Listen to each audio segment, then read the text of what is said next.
भारत सरकार अब देश की तीसरी बड़ी टेलीकॉम कंपनी वोडाफोन आइडिया की सबसे बड़ी हिस्सेदार हो गई। Let's bring in an important story now. Sources are telling us that Kumar Mangalam Birla has met with the Telecom Minister Ashwini Vaishnav to urge the government to convert Vodafone Idea's license fee as well as spectrum dues into government equity.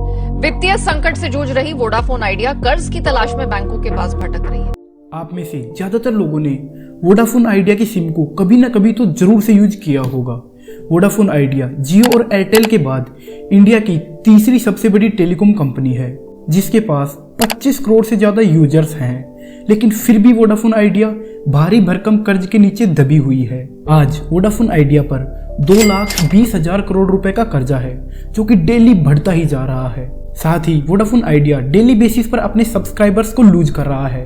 Vodafone idea ने अक्टूबर महीने में 35 लाख से ज्यादा subscribers गंवाए हैं। कई लोगों का मानना है कि वोडाफोन आइडिया की फेलियर के पीछे जियो का हाथ है, क्योंकि जियो ने प्राइस वार से वोडाफोन आइडिया को मार्केट से खत्म कर दिया, लेकिन ऐसा है नहीं। तो आइए आज की इस वीडियो में समझते हैं कि क्यों वोडाफोन और आइडिया मर्ज हुई, क्यों वोडाफोन आइडिया फेल होने की कगार पर है। साथ ही ये भी जानेंगे कि इतना भारी भरकम कर्ज वोडाफोन आइडिया के ऊपर आया कहां से। तो चलिए वीडियो को शुरू करते हैं, लेकिन आगे बढ़ने से पहले अगर आपने अभी तक चैनल को सब्सक्राइब नहीं किया है तो जो नीचे रेड कलर का सब्सक्राइब बटन है उसे दबाकर चैनल को सब्सक्राइब कर लो, ताकि आपको आगे ऐसे ही इंफॉर्मेटिव केस स्टडीज सबसे पहले मिल सके।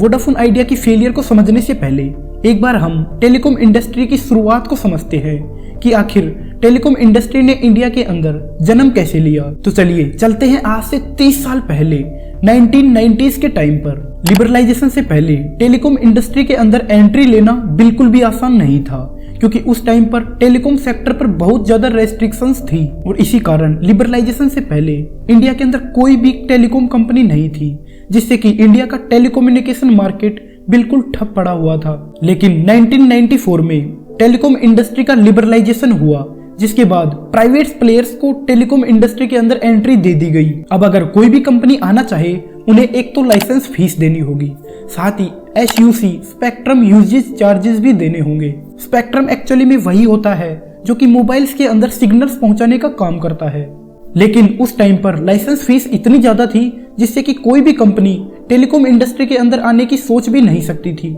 साथ ही टावर्स लगाने के लिए भी बहुत ज्यादा कैश की जरूरत होती थी। लेकिन 1999 में गवर्नमेंट ने टेलीकॉम इंडस्ट्री को आगे ले जाने के लिए अपने मॉडल को चेंज किया। उन्होंने लाइसेंस फी की जगह रेवेन्यू शेयरिंग मॉडल शुरू किया।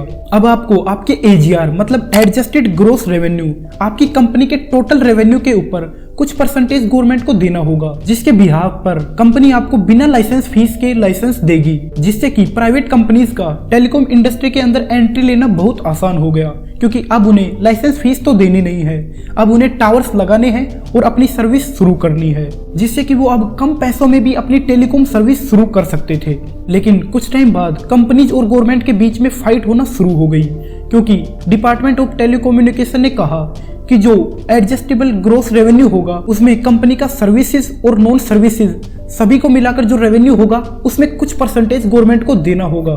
लेकिन कंपनीज का कहना था कि वो सिर्फ टेलीकॉम सर्विसेज के रेवेन्यू पर ही कुछ परसेंटेज गवर्नमेंट को देंगी, और इसी कारण कंपनीज ने 2005 में कोर्ट का दरवाजा खटखटाया कि हम तो पूरे रेवेन्यू पर परसेंटेज नहीं देंगे, हम तो सिर्फ टेलीकॉम सर्विसेज के रेवेन्यू पर ही परसेंटेज देंगे। और इसी पर 2019 में कोर्ट ने फैसला सुनाया कि सभी कंपनीज को चाहे टेलीकॉम से पैसा आया हो या फिर नॉन टेलीकॉम से, दोनों ही सर्विसेज का रेवेन्यू शेयर करना पड़ेगा, जो कि साल 1999 से 2019 तक का सारा पैसा गवर्नमेंट को पे करना होगा। इनफैक्ट गवर्नमेंट ने कंपनीज को पेमेंट वापस करने के लिए 10 साल का टाइम भी दिया। इससे करीब वोडाफोन आइडिया पर गवर्नमेंट का 60,000 करोड़ रुपए का कर्ज है। दूसरा, 2016 तक इंडिया के अंदर टेलीकॉम इंडस्ट्री के अंदर 3 ही बड़े प्लेयर्स थे, पहला एयरटेल, दूसरा वोडाफोन और तीसरा आइडिया। लेकिन 2016 में रिलायंस जियो ने एंट्री ली, जो कि आते ही मार्केट के अंदर हिट हो गई। जियो ने आते ही प्राइस वॉर शुरू कर दिया।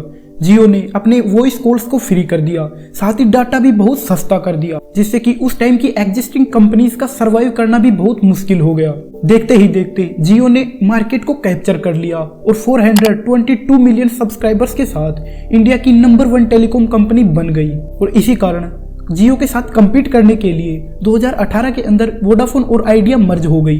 तीसरा, वोडाफोन आइडिया के ऊपर पहले से ही बहुत कर्जा था, क्योंकि किसी भी कंपनी को एक्सपेंड करने के लिए या तो डेब्ट का सहारा लेना पड़ता है या फिर इक्विटी का, मतलब कंपनी की हिस्सेदारी बेचकर पैसे इकट्ठे करने पड़ते हैं। लेकिन वोडाफोन आइडिया ने अपनी इक्विटी ना बेचकर कई कंपनियों से कर्जा उठा रखा था, जिसमें 10,000 करोड़ रुपए इंडस टावर का है, साथ ही 3,000 करोड़ रुपए ATC अमेरिकन टावर कंपनी का है। इंडस टावर इंडिया की लार्जेस्ट टावर इंस्टॉल करने वाली कंपनी है।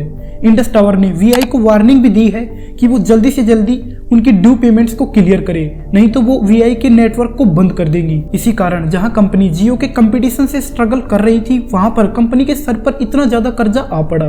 कंपनी के ऊपर इतना ज्यादा डेट देखने के बाद कोई भी बैंक उन्हें लोन नहीं देना चाहता। इससे जहां बाकी टेलीकॉम कंपनीज 5G पर शिफ्ट हो रही है, वहां पर वोडाफोन आइडिया के पास नए टावर्स लगाने, साथ ही 5G टेक्नोलॉजी और स्पेक्ट्रम्स लगाने के पैसे भी नहीं है। इसीलिए वी के प्रमोटर कुमार मंगलम बिरला ने गवर्नमेंट को कंपनी का स्टेक खरीदने का ऑफर दिया है।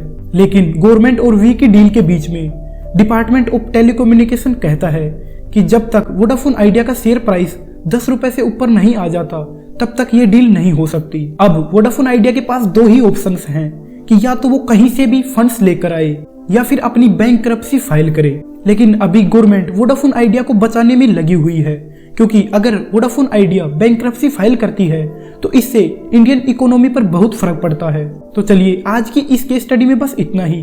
अगर आपको ये केस स्टडी पसंद आई तो हमारे काम को एप्रिशिएट करने के लिए चैनल को सब्सक्राइब जरूर से करें। मिलते हैं किसी नए वीडियो में, तब तक के लिए टाटा।